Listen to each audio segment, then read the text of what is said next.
Pemargin Perda Pelayanan Terpadu Satu Pintu Ketureksain Pinaka Pemargi Dahat Becik sejeroning mencapang ayah-ayahan publik.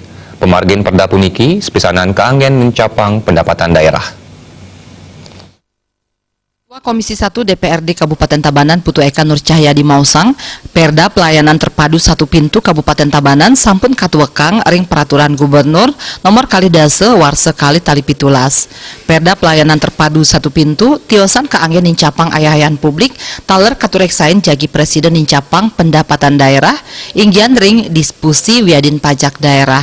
Putu Eka Nur Cahyadi ngaptiang mangde ring perizinan sayu waktu ngicendangan ring krame. Eka Nur Cahyadi wakang yening Perda Kemargiang Becik mejanten jagi ngewohin malih pendapatan daerah Kabupaten Tabanan. Memaksimalkan proses pelayanan publik secara cepat dan optimal, efisien.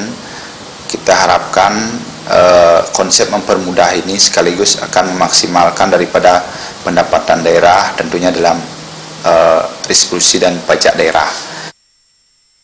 Putu Eka Nur Cahyadi ngowohin mangde Perda Pelayanan Terpadu Satu Pintu puniki sayuwakti memargi becik panureksan saking samian angge dahat kabuatang mawinan napi sanika unggahang ring Perda sayuwakti sida kemargiang ring lapangan. Suparyana miwah angga Bali TV.